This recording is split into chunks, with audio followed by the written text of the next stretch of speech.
Muy buenas tardes a todas y a todos, bienvenidas nuevamente, bienvenidos al seminario taller Acompañamiento Terapéutico, Clínica y Política, organizado por la Cátedra Libre Oscar Mazota, también conocida como La Mazota. Buenas tardes, Juli, ¿cómo es que estás vos? Buenas tardes, Mauro. Bien, acá andamos muy bien. Bueno, para el encuentro del día de hoy, continuamos con la unidad ligada a el psicoanálisis. En esta oportunidad vamos a trabajar transferencia en las psicosis. El pasado encuentro, mejor dicho, tuvimos la introducción a algunas nociones del edificio psicoanalítico. En esta oportunidad vamos a situar algunas coordenadas del trabajo con las así llamadas psicosis, con la locura. Vamos a organizarlos del siguiente modo. Comenzará Juli y luego en otro momento retomaré yo. Bien, bueno, buenas tardes a todos y a todas. Vamos a empezar por lo que sería acompañamiento terapéutico, transferencia y psicosis. ¿Qué es todo esto?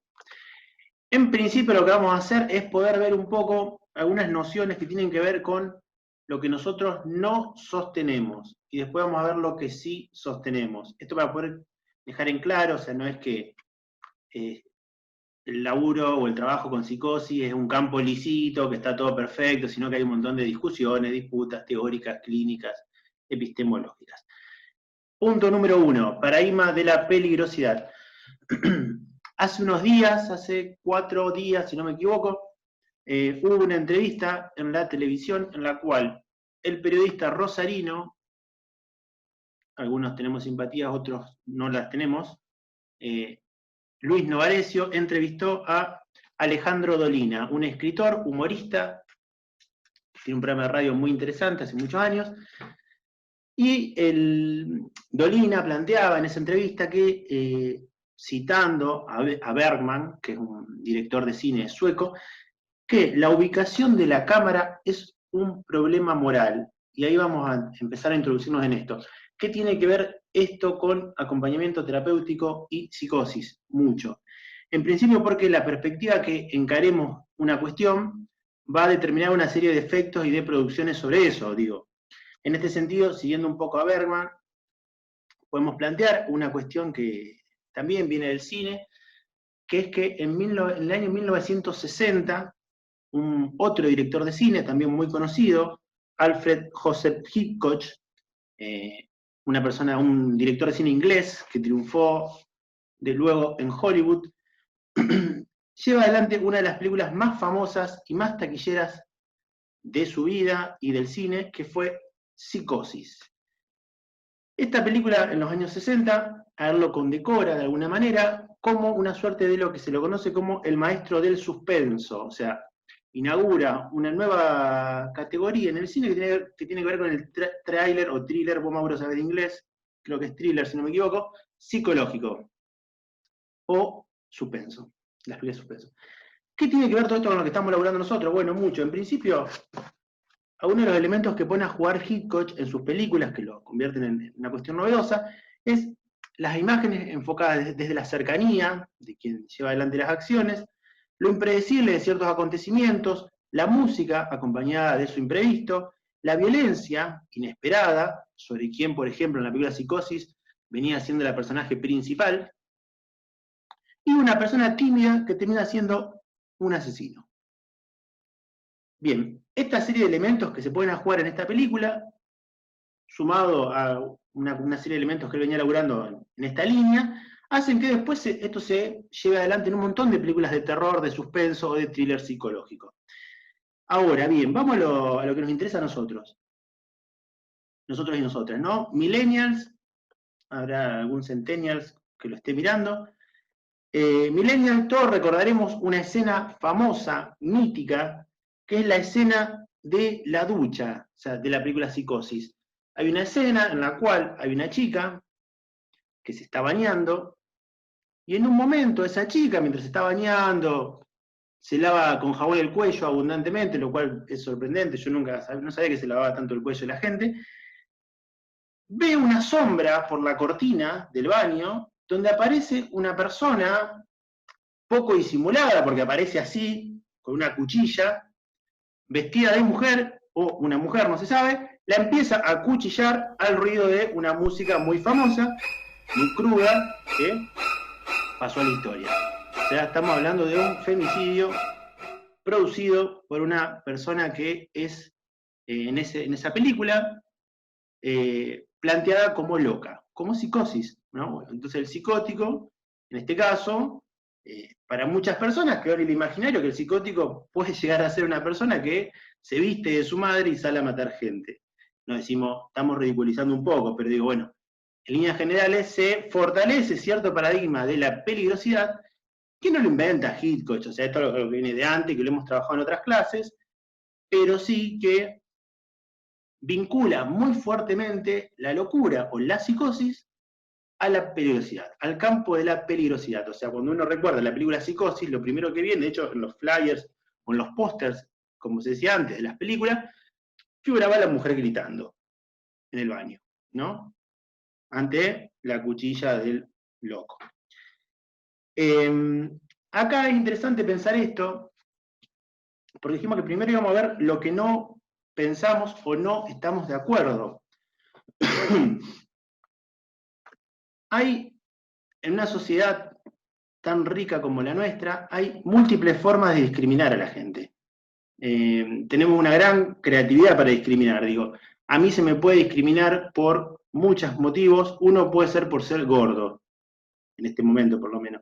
Ahora, ser gordo no configura de antemano una cuestión de peligrosidad. Simplemente, nada, sos gordo, te pueden decir, vos gordo, no sé qué.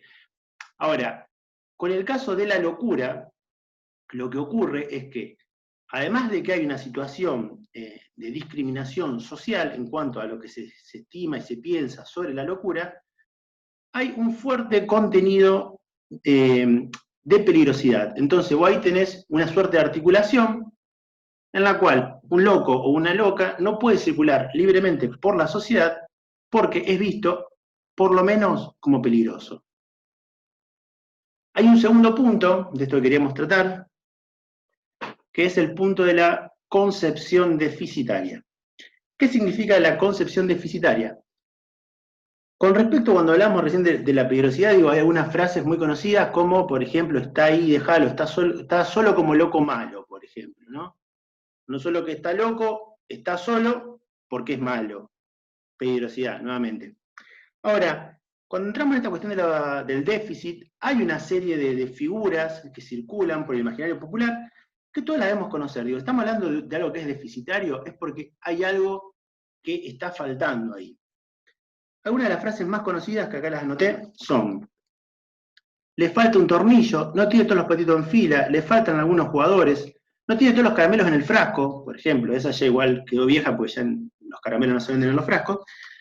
Y, por ejemplo, yo que nací, viví y me crié en la ciudad histórica de San Lorenzo, que queda cerca de Rosario, cerca de Oliveros, digo, era muy común en mi infancia escuchar que alguien diga, portate bien, porque si no te vamos a mandar al loquero, o no te hagas el loco porque vas a terminar en Olivero. Digo, circulaba esta idea de que si uno se salía un poco de lo esperable, te iban a encerrar.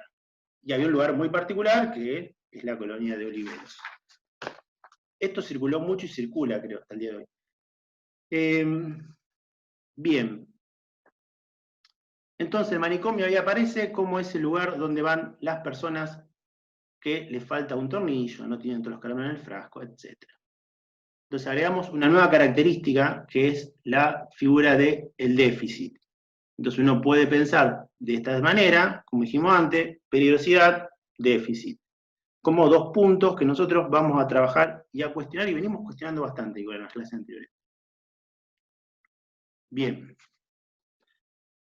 Estos dos ejes son claves, digo, porque si uno se pone a ver y a pensar un poco, hay todo un discurso, no solo en el sentido común, no solo se trata de gente que te diga, che, te falta un tornillo, sino que hay toda una serie de teorizaciones que que se pretenden validar como científicas, que avalan de alguna manera lo que un psicoanalista argentino, Ricardo Rodríguez Ponte, llama como la clínica del déficit o de los defectos. ¿Qué significa esto? Bien, una clínica del déficit, si uno piensa en términos de la psiquiatría o de las neurociencias o la neurología, puede ser, por ejemplo, con todas estas teorías que plantean que alguien padece de locura porque habría un exceso o una falta de dopamina, noradrenalina, serotonina, etc. Entonces, ahí estaría lo que está fallando. El tornillo acá, en todo caso, sería un neurotransmisor. ¿Cómo se arregla esto? Con medicación que equilibre la cuestión. Otra de las teorías que plantea esto es en psicología o en psicoanálisis, también algunas vertientes del psicoanálisis que nosotros obviamente que no acordamos, otras sí que la acabamos de desarrollar hoy, plantea que había también un déficit o un exceso de un elemento. Por ejemplo, ¿qué querés con la madre que tiene un exceso de madre? ¿Qué querés con una madre sobreprotectora? ¿Cómo no va a salir así? Digo, esos también circulan ese tipo de teorías, digo que si uno las evalúa un poquito, las rasca un poquito, vienen a la luz de todo este entramado de fondo. Entonces, nuevamente, habría poco o mucho de algo que debería estar normalizado ya. Digo, tendrías que tener un buen padre, una buena madre, que todos los que hemos tenido o no hemos tenido buenos padres, sabemos que nunca son como uno les gustaría. Pero eso es otra cuestión. Después hay todo un catálogo, también desde alguna perspectiva del psicoanálisis, de lo que no hay. Entonces uno escucha, en la psicosis no hay transferencia, en la psicosis no hay sujeto, en la psicosis no hay deseo, en la psicosis el sujeto se encuentra por fuera del discurso, o se encuentra por fuera del lenguaje, y así hay un montón de cuestiones que no hay. Que en ese punto uno lo que se podría preguntar, bueno, si no hay nada de todo esto, ¿cómo puede ser que esa persona vaya al kiosco y compre un alfajor? Porque, o sea, no podría ni hablar, ni vivir, ni caminar una persona si no tuviera nada, no hay inconsciente, no hay nada. Es como que le robaron todo el aparato psíquico, o sea, digo, no tiene nada. Ahí lo que empieza a aparecer, que es un poco lo que vamos a ir trabajando, es que habría, y ahí siguiendo también a Ricardo Rodríguez Ponte, habría cierta línea de un estado ideal al que se debería llegar, y quienes no lleguen quedarían del lado de la psicosis o la perversión. O sea, hay como una suerte de peaje que si vos lo pasás, entrás al campo de la neurosis y te reciben con flores. Si vos no pasás a una especie del muro de Game of Thrones, quedás del otro lado, quedás del lado de la psicosis y bueno, no te van a tratar bien desde el otro lado. Entonces, ahí estaríamos planteando esta cuestión. Que habría una especie de muro por el cual uno desde la neurosis evalúa a la psicosis. Eso en líneas generales podríamos pensarlo como lo que sería una clínica del déficit o de los defectos. Por otro lado, Ricardo Rodríguez Ponte plantea una clínica en todo caso positiva, pero positiva no en el sentido de buena onda, o en el sentido de cómo se suele utilizar en psiquiatría a los síntomas positivos y los síntomas negativos, digo, no, es otra cosa. Con una clínica positiva, en realidad está hablando de una clínica de las posiciones subjetivas, que no es algo que inventa él. Él, a su vez, se retrotrae y dice, chico, chica, esto no lo inventé yo, esto lo dice Lacan.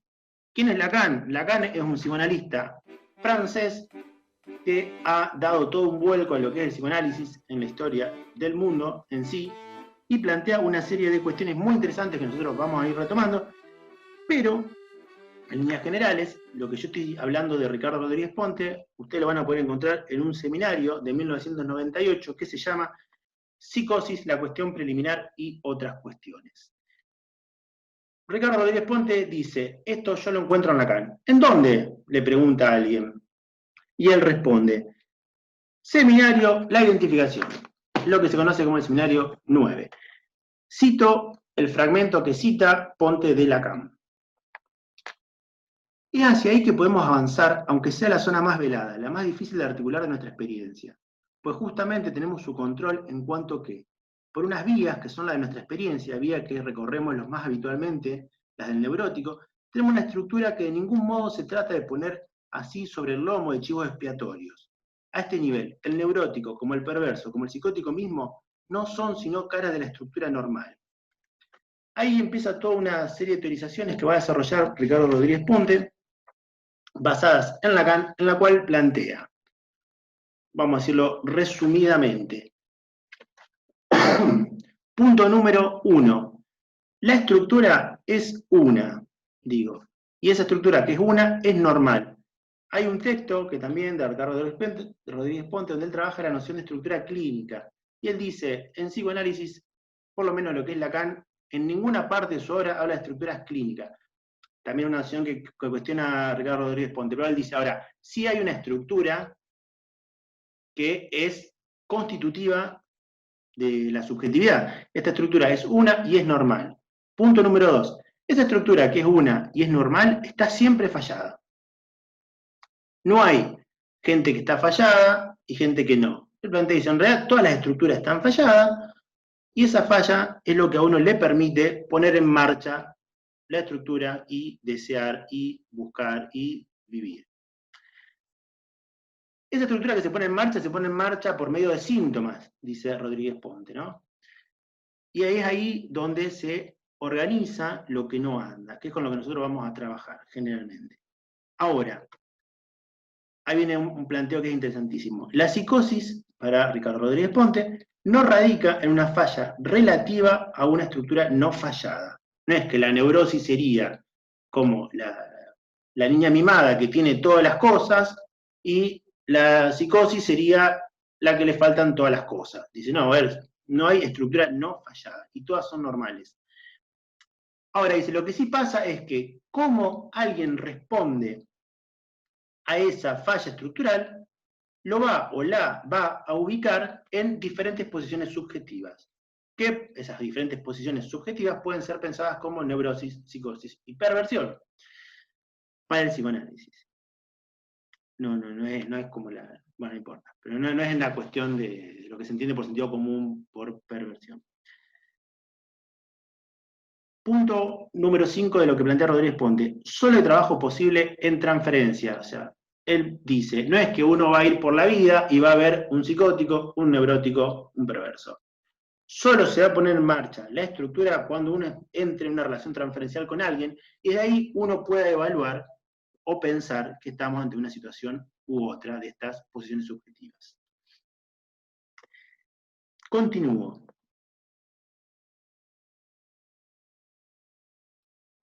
Hasta acá habría como una cuestión, si se quiere, hasta ontológica. O sea, ¿qué entiende él por constitución subjetiva? Ahora dice, ¿cómo trabajar con esta situación? Dice, bueno, lo que podemos encontrarnos es con que hay diferentes posiciones también para abordar esta situación. Una es la posición objetivante, o lo que él llama la posición del psiquiatra, y aclara, dice, no es que son los o las psiquiatras, dice. Es una posición que tiene que ver históricamente por lo que la psiquiatría ha entendido y ha trabajado con la psicosis, dice. Hay psiquiatras que son muy buena onda, de hecho dice un chiste así. Dice, hay psiquiatras que son muy buena onda, como hay psicoanalistas que no, dice. No tiene que ver con eso, sino con una posición estructural. Ahora, ¿qué es lo propio de la posición estructural objetivante o del psiquiatra para Ricardo Rodríguez Ponte? Bien, que se desmarca, se desentiende de la locura. O sea, dice, yo acá no tengo nada que ver con esto, yo no soy esto, esta persona está loca, yo no. Por la cual yo puedo construir un saber sobre esa persona que está loca y diagnosticarla y trabajar con ella. Ricardo Rodríguez Ponte no abona a esta perspectiva de trabajo, sino que él lo que plantea es que en realidad, así como hay una estructura que es única, etc., dice, no hay no loco. No habría ese ideal donde habría una persona que la pasaría bomba y tendría todos los elementos necesarios. Dice, no hay no loco. Lo que sí hay, y ahí es parte de la teorización psicoanalítica que él organiza, es una locura común de masas, algo en lo que todos creemos, o gran parte creemos, y una locura que no es compartida. Ahora, ninguno está por fuera de una locura. Algo de esto después lo vamos a ver cuando lo trabaje Mauro. Pero, en este sentido, la locura en la psicosis sería una locura que no se comparte con la mayoría. Digo, no sé, una locura, nosotros creemos que, no sé, hay que respetar la Constitución Nacional. Bueno, son cuestiones que se han organizado. No hay nada de que vaya de suyo que eso tiene que ser así. Se fue construyendo. En este sentido, yo ya voy más o menos cerrando, no se trata de un postulado, si se quiere, progresista, que él plantee no hay no loco, sino que lo que uno podría entender ahí es que, en principio, hay una perspectiva de, si se quiere, política, o sea, se entiende, y teórica, lo que se entiende, y epistemológica, lo que se entiende es que no es que nosotros estaríamos en el filo de la historia, en lo más alto de la evolución humana, digo, que iríamos como una suerte de escalera subiendo, entonces los pueblos originarios estarían atrasados, nosotros estaríamos adelantados, y dentro de 200 años vamos a estar más adelantados. Ahí en ese sentido podemos pensar en una canción de Luca Prodan con Calamaro que grabaron que se llamaba, haciendo un cover de Pablo Milanés, que decía, lo único, ¿cómo es que decía? Lo que evoluciona es la tecnología, no el hombre, digo, no confundirse, o sea, hay problemas que siguen siendo los mismos hace 1000 años. ¿Cómo se los responde? De distintas maneras. Ahora, no habría una evolución. Si no habría una evolución, entonces tampoco tenemos que pensar que nosotros estaríamos ahí en lo más normal de la humanidad, qué sé yo. Lo que hemos construido en esta sociedad en algún punto es delirante. Bien, con esto voy a ir cerrando. Podríamos pensar, esto a título propio del seminario, que habría como cierta cuestión ahí que venimos trabajando, que lo hemos trabajado con Basaglia, que lo hemos trabajado con una serie de cuestiones, habría como una suerte de ideal donde habría una figura que organizaría el mundo, podríamos pensar en Dios o en quien fuere, que organizaría una serie de características que hay que cumplir, ¿no? Acá alguna parece hombre, blanco, neurótico, heterosexual, eurocentrista, etc. Y quienes no cumplirían se encontrarían por fuera del buen camino, del buen vivir. En este sentido, en lo que nos atañe al seminario, lo que tenemos que pensar en todo caso es que quienes no encajen en la figura de la neurosis quedarían por fuera. Digo, y quedar por fuera en una sociedad como la nuestra implica que haya una habilitación a que a uno se lo encierre, por ejemplo. No es algo muy loco que estamos diciendo. Digo, los manicomios no existen todavía. Bien, para irnos por la rama. El planteo de Ricardo Díez Ponte es que no hay no loco y que nos encontramos absolutamente concernidos por la locura. De lo que se trata es de no poner barreras protectoras o un muro que nos diferencie, que nos distancie, decir, no, yo no tengo nada que ver con esto, sino de, en algún punto, dejarse tomar por esto. Ahora vamos a ver qué significa dejarse tomar por esto. Yo voy a decir algo muy breve y Mauro después lo va a trabajar con la figura del secretario del alienado, etc. Pero vamos a ver. Ahí Ricardo Rodríguez Ponte plantea que hay por lo menos 3 lugares virtuales que él sitúa. Uno, el lugar del testigo. Testigo es el lugar que está ocupado por el que habla, ¿no? Podemos pensar por el paciente, por el usuario, por el psicótico, la psicótica, etc., que habla, que está testimoniando, también puede ser escuchado hablar como el lugar del testimonio, que está testimoniando algo que le está ocurriendo. Ahora, eso que le está ocurriendo, ¿a dónde le está ocurriendo? De lo cual él o ella está testimoniando. Bueno, en otro lugar, en otra escena. Ese otro lugar, de ahí entramos a otro de los lugares virtuales que plantea Ricardo Rodríguez Ponte, ese otro lugar es el lugar del otro con mayúscula.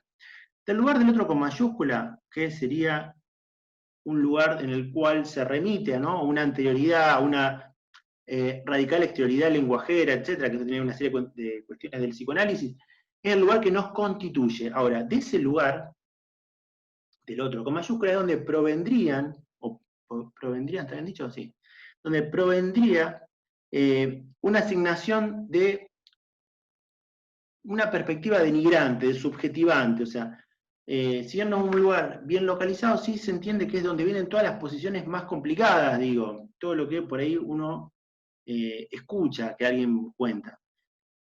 Un tercer lugar virtual es el lugar del otro con minúscula. Ahí es donde entramos a jugar nosotros y nosotras como acompañantes terapéuticos. El lugar del otro con minúscula es el lugar del semejante.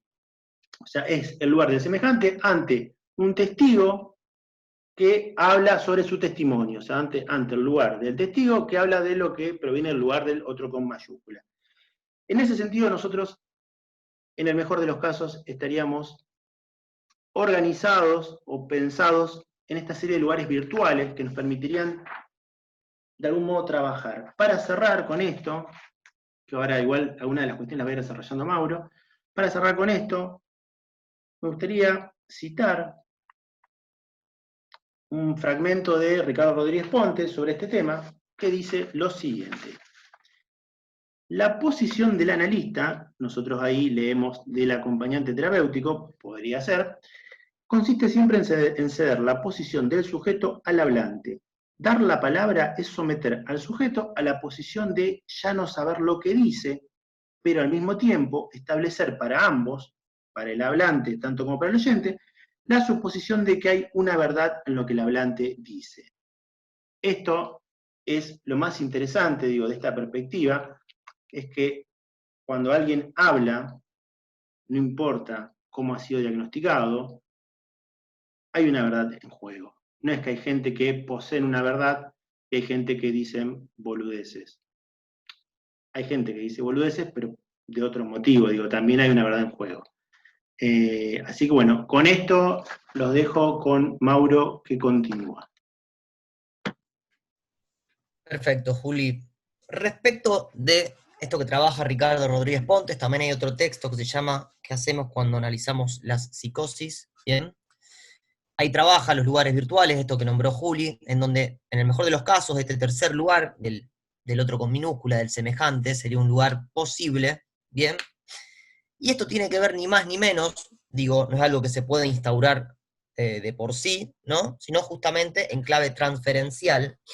Ahora bien, también es importante con el estatuto, bien, por eso lo que Julio nombraba recién, que hay una verdad en juego, decíamos, el estatuto que uno le dé justamente a la palabra del otro, bien, y el otro, en más de una oportunidad, con lo único que dispone, digo, en el mejor de los casos, digo, y es bienvenido, es con lo que Lacan nombró como una metáfora delirante, mientras Ana se cruza en la cámara, bien, un delirio. Ahora bien, el delirio, digo, tiene mala prensa porque se puede ubicar desde una posición alienista, esto es lo que dice Ricardo Rodríguez Pontes, no dándole ningún tipo de valor, palabras vacías, sin sentido, mirá lo que dice, bien, o posición de analista, ¿no?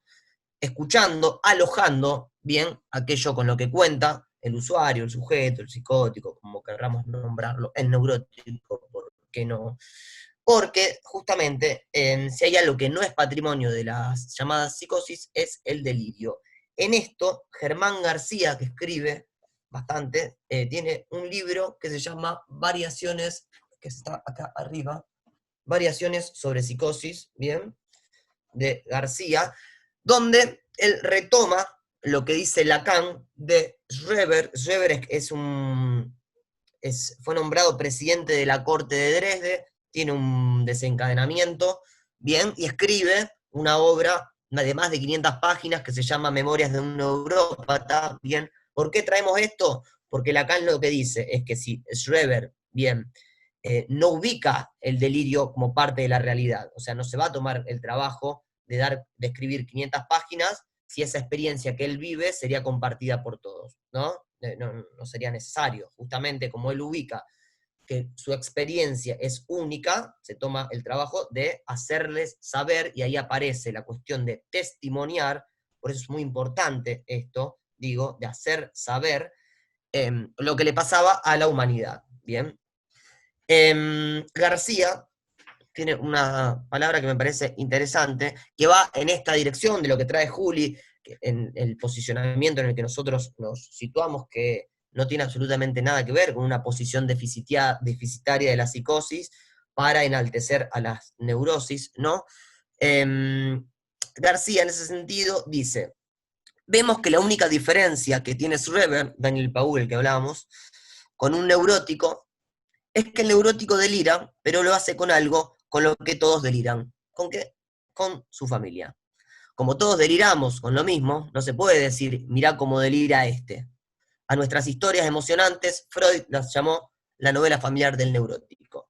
La psicosis, podríamos decir, la tragedia social del psicótico, porque Schreber no se ocupaba de la familia, sino del orden mundial, del futuro de Alemania, de cómo salvar a la humanidad de una decadencia total. Se ocupaba de grandes temas. Y esto es así, y es lo que traía Julia anteriormente, que en la mayoría de los casos esto no hace lazo social, ¿no? Pero eso no impide que uno pueda trabajar bien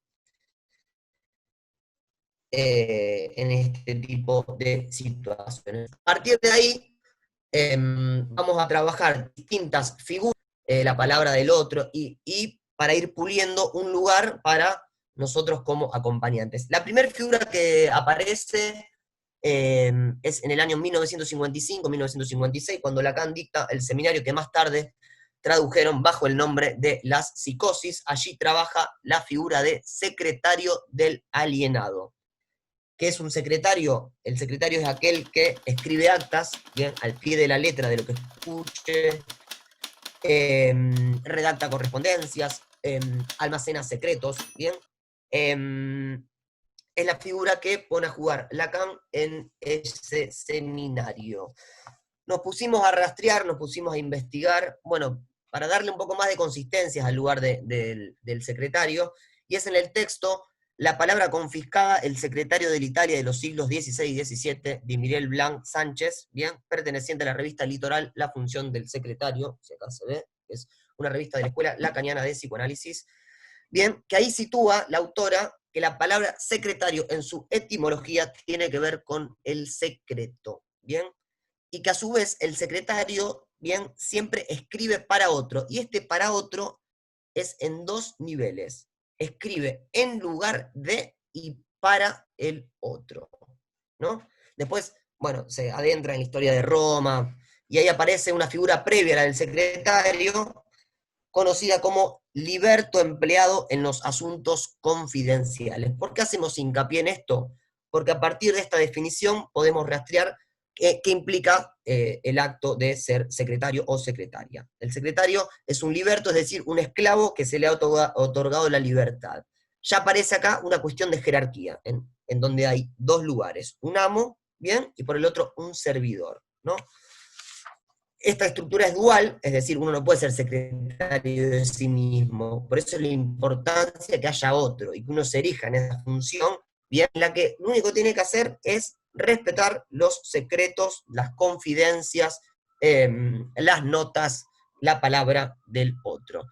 Es un servidor, pero un servidor de un género particular, ya que debe encargarse de los asuntos confidenciales, de modo que el peligro de una traición de los intelectuales aparece como estructural, de allí el acento puesto sobre la necesaria fidelidad del servidor hacia su amo. ¿Qué significa esto? Digo, cuando uno es receptor de estos testimonios, es importante cuidar la confidencia, digo, porque el paciente, el usuario, el psicótico en cuestión, si nos ha elegido en ese lugar, digo, es un lugar importante, ¿no? Esto no implica que en una reunión de equipo uno no pueda transmitir algo de esto, pero con sumo cuidado, porque si no, a veces las reuniones de equipo se transforman en una así como revista caras de los pacientes y todos sabemos todos, y no va por ahí el trabajo, ¿no? Bien, figura de secretario, una de las primeras que aparece en el trabajo con las así llamadas locuras. Nos vamos a otra figura, de nuestra queridísima Françoise Dabuan, que en el año 2018 estuvo en nuestra ciudad, dictó un seminario, siempre lo recomendamos, está subido a YouTube, Historia y Trauma, es hermoso el seminario, fue largo, duró bastante, pero tira unas coordenadas para el trabajo con la locura claves. Dabuan nos va a traer la figura del segundo en combate, ¿bien? Decíamos, Lacan, el secretario del alienado, aparece el segundo en combate. Dabuan lee El Quijote. El Quijote es la segunda obra, el segundo libro después de la Biblia, con más ediciones, traducciones y más vendido, bien, de la historia de los libros. Ella sitúa que allí hay una cura para la melancolía. Se lee El Quijote entero y de allí desprende un trabajo posible y escribe el libro Don Quijote para combatir la melancolía. Dato de color, Cervantes formó parte de escenarios bélicos, de guerras, y estuvo como esclavo 5 años en Argel, perdón, motor de escritura que decanta luego en El Quijote. Bien, esto lo hace después, y es el motor justamente para poner a jugar algo en la figura de este personaje que es El Quijote. La hipótesis central de la francesa es: las crisis de la locura muestran lo que no puede decirse en el silencio de las familias en torno a grandes traumas. Ella tiene toda una hipótesis con la gran historia, las pequeñas historias, y una cuestión ahí con las guerras. Bien, pero nos tira una clave clínica increíble. Y nos metemos de nuevo en la etimología, porque en la etimología de las palabras hay ciertos atajos, ¿no? Ciertos secretos, ya que estamos en la ola del secretario. La palabra terapeuta viene del griego terapeutes, compuesta por el verbo griego terapeuin, que es cuidar, atender, aliviar. De allí la palabra terapia, ¿no? El verbo griego en realidad deriva, y esto es increíble, de el principal compositor de las novelas bélicas más importantes de Occidente, a saber, Homero. Homero escribe la Ilíada y la Odisea. De ahí deviene el verbo, bien, terapeuin, que es de la palabra que es terapón. ¿Qué designa terapón? Y acá sí hay una coordenada clínica divina: a un segundo en combate, compañero de un guerrero que le sirve de escudero, que conduce su carro, ayuda a colocarse la armadura, cura sus heridas. Ahí Abuam va a hablar del lazo que se arma entre los combatientes de guerra, que no se pueden medir con la vara de los lazos cotidianos. Se inaugura un amor tan fuerte en aquellos que comparten la trinchera, digo, y esto se ve después en los excombatientes, digo, lo nombra bajo el nombre filía, ¿bien? Y la figura que ella trae, y acá aparece un lugar posible para el acompañante terapéutico, que es ni más ni menos que el de Sancho Panza. Bien, no hay Don Quijote de la Mancha sin un Sancho Panza, ¿no? Las aventuras que emprenden estos dos de combatir contra los molinos, contra disputar guerras sin razón, no son ni más ni menos que búsquedas de campos no simbolizados. ¿Bien? Ahí aparece la hipótesis de la psicoanalista francesa, situando al delirio, digo, por eso la importancia de qué estatuto le vamos a dar al delirio, como un motor de búsqueda, ¿no? Esa frase que ronda tanto en nuestra facultad, y para los que no forman parte de nuestra casa de estudio, hay una frase que se repite de Lacan: lo que no cesa de no escribirse, nadie entiende qué carajo, como muchísimas frases que decimos de Lacan y repetimos como loros y loras. Lo que no cesa de no escribirse, bueno, el delirio es un motor de búsqueda, ¿bien? Para que eso que no cesa de escribirse, que en estas estructuras, ¿bien? Se torna como denigrante, peligroso para quien lo padece, digo, el delirio apunta ahí a que, y esta, la frase de Dawana es tremenda, para que algo de esa catástrofe se poetice. Se poetice es que se simbolice, que se pueda masticar, y el lugar de Sancho Panza en eso es clave. Bien, aventuras de combates permanentes en el afán de inscribir una historia que se salió de la historia. ¿Por qué? Porque en la locura hay pérdida de referencias simbólicas. Hay un tiempo que se salió del tiempo. Es un presente continuo. No hay pasado, presente y futuro. Es una intemperie. ¿Bien? El lugar nuestro va a ser ahí donde parece que está todo perdido, ¿no? Y esto cuando llegan los casos de que no puedo hacer nada, no dice nada, bueno, ahí, y es increíble la metáfora que utiliza Dawan, porque además es criolla y la podemos comprender, dice: allí hay brasas, ¿bien? Como el carbón cuando uno hace un asado, ¿bien? Allí hay brasas. Y que allí haya brasas implica que eso puede venir en un fuego, ¿bien? Ella trabaja mucho la figura del ritmo de A2, lo cual es magnífico para poder pensar. A partir de ahí, entre Sancho Panza y Don Quijote, va a describir 4 lugares para poder pensar lo que ella define como transferencia quijotesca, me parece espléndido como lo nombra, o psicótica. Me gusta más transferencia quijotesca. Son 4 los lugares, se repiten bien. Eh, una clave para poder pensar estos 4 lugares y nuestro trabajo es cuando ella dice, cuando el analista ubica con quién pelea el paciente y se erige como un segundo en combate. Bien, ahí donde se instaura un embrión de alteridad de esto de las brasas. Los 4 lugares pasamos en limpio. El primero de ellos es el protagonista, Don Quijote. Bien, Don Quijote es el caballero que delira. El delirio, como decíamos, es un trabajo de investigación y exploración para inscribir una historia que no está escrita. Combate contra lo que no cesa de no escribirse para conquistar un simbólico, que poetice la catástrofe. Don Quijote, el que delira. El segundo, que es el caballo de Don Quijote, que es Rocinante, ¿bien?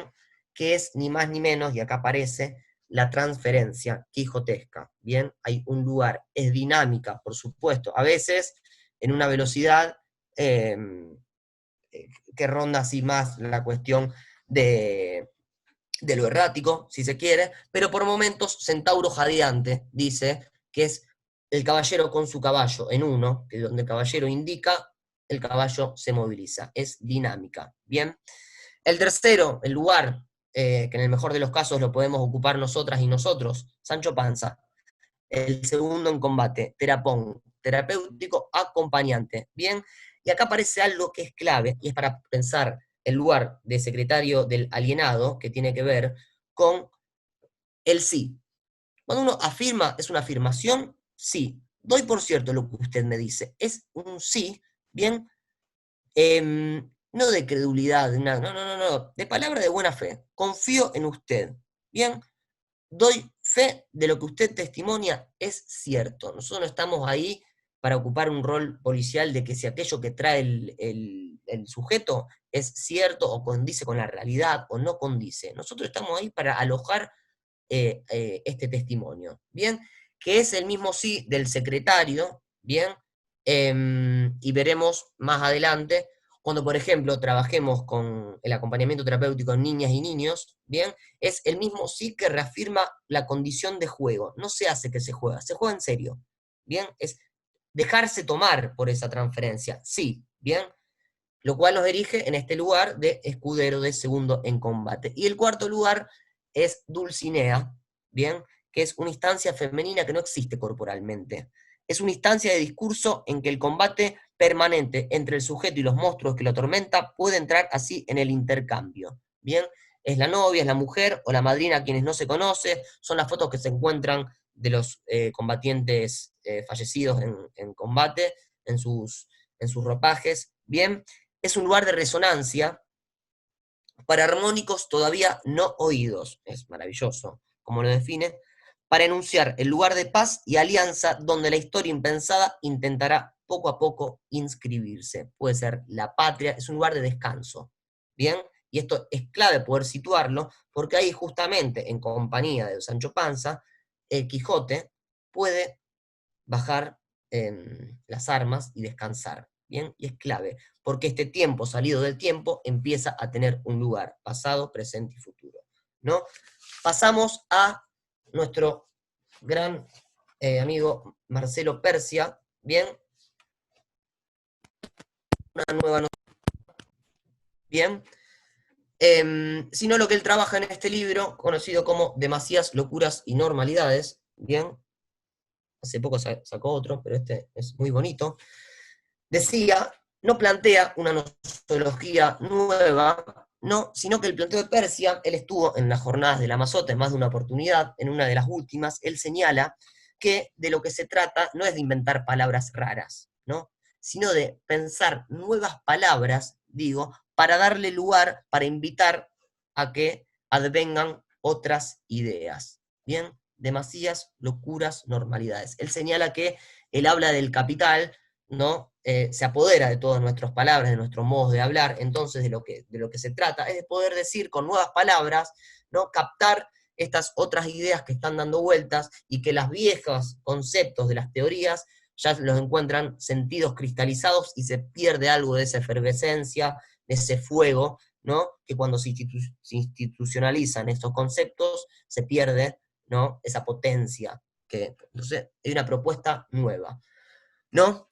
Percy afirma que demasiadas locuras normalidades se presentan como estados de sensibilidad en cuerpos apalabrados, estados, no accidentes ni casos, tampoco variaciones de sustancias, entidades, estructuras, estados, ensambles vivientes. Lo viviente acontece en infinitas formas, lo que significa que no tiene forma. Como decíamos, demasiadas viene a reinventar o darle lugar a esas perplejidades que el término psicosis, bien, ya ha perdido, a partir de qué? De lo que Persia nombra como arrogancias teóricas, aquellos que cancelan las arrogancias teóricas. Sitúa las demasías, bien, como sensibilidades esponja, que absorben, bien, una esponja, ¿no?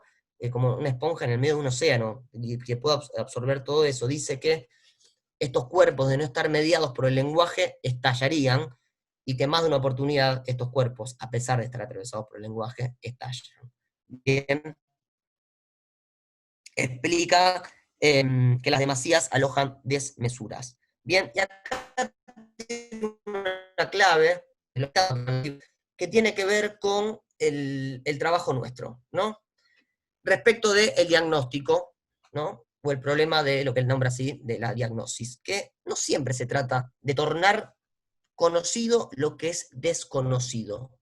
¿No? Y aquí hay un punto clave, sino de atravesar lo desconocido respetando lo que no se comprende. Es una posición ética, porque si no, nosotros tenemos que dar cuenta de aquello que no conocemos, entonces ya no me queremos meter en un sentido.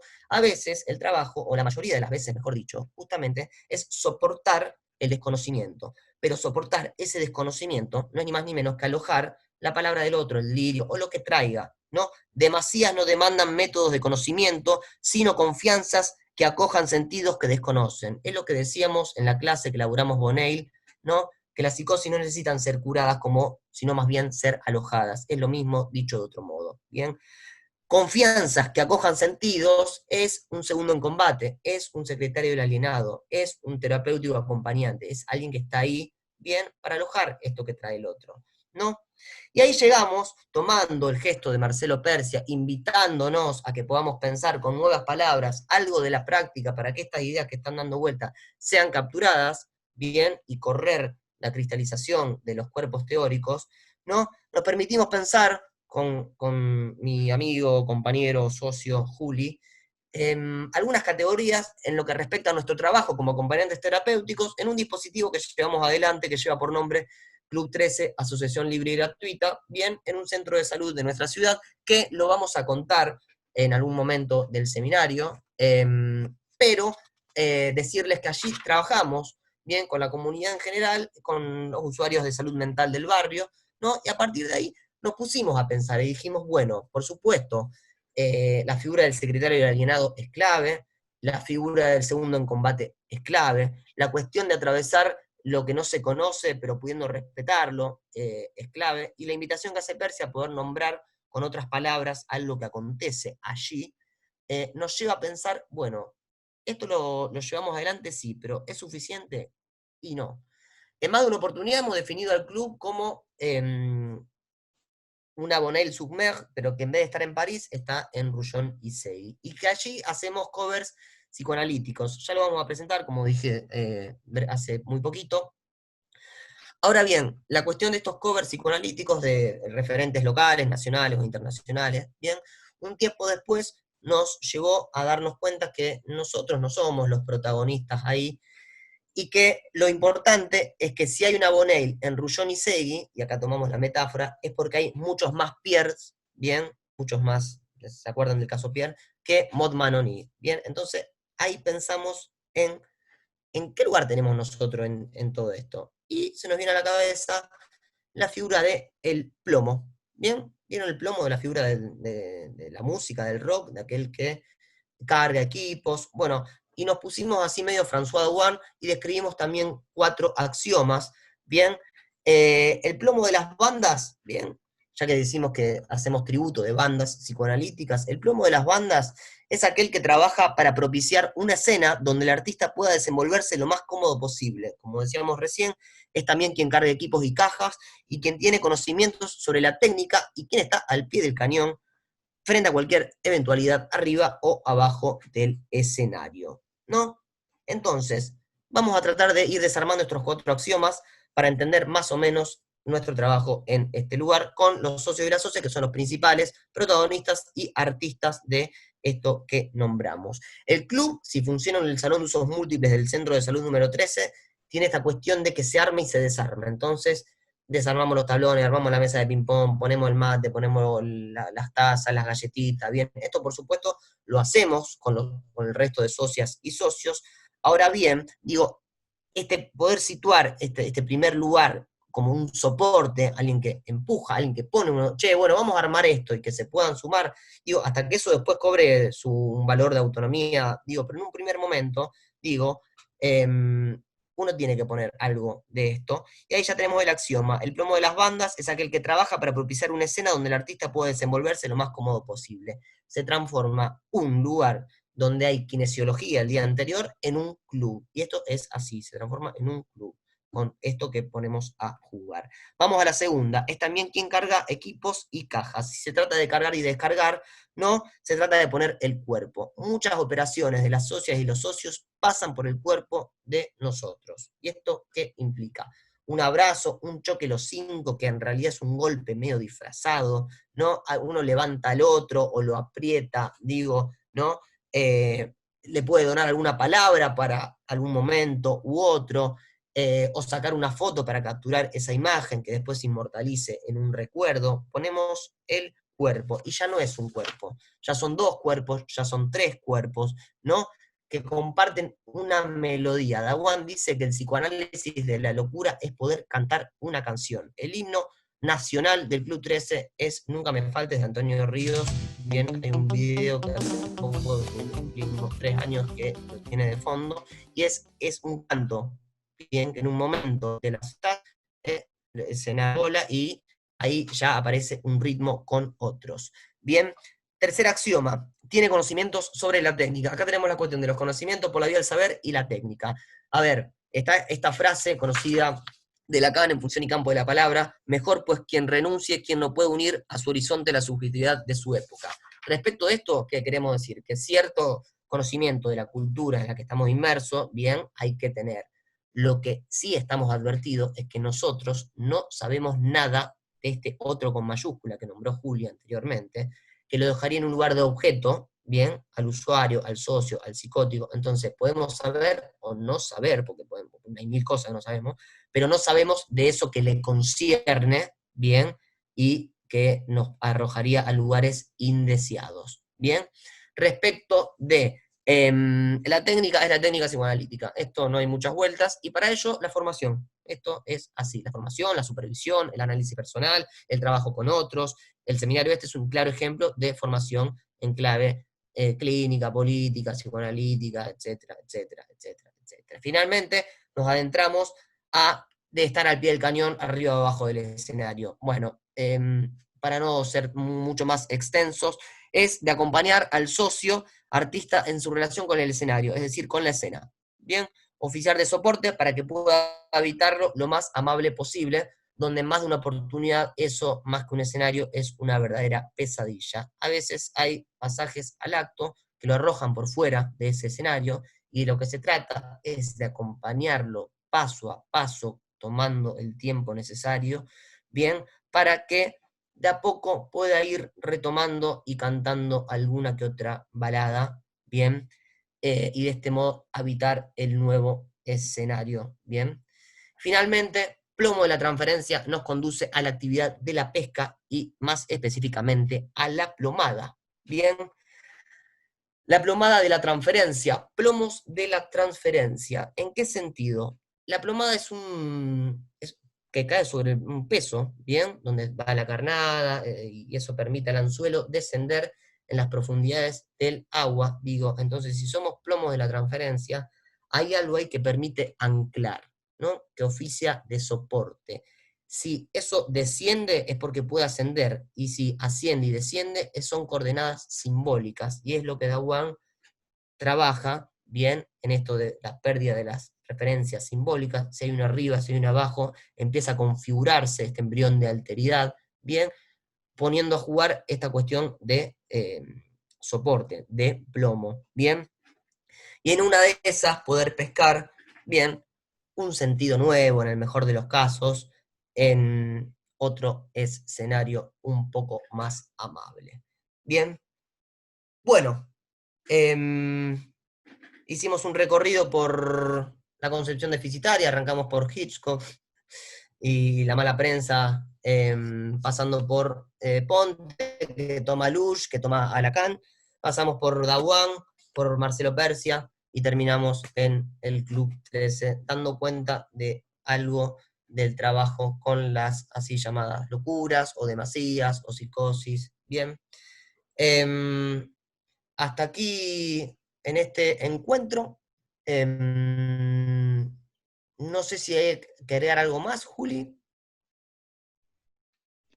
Me parece, Mauri, que, como dice mi abuela, para no quedar plomos, ya está. ¿Hasta qué llegamos entonces, Juli? Ya está. Bueno, nos veremos las caras en 15 días, entonces.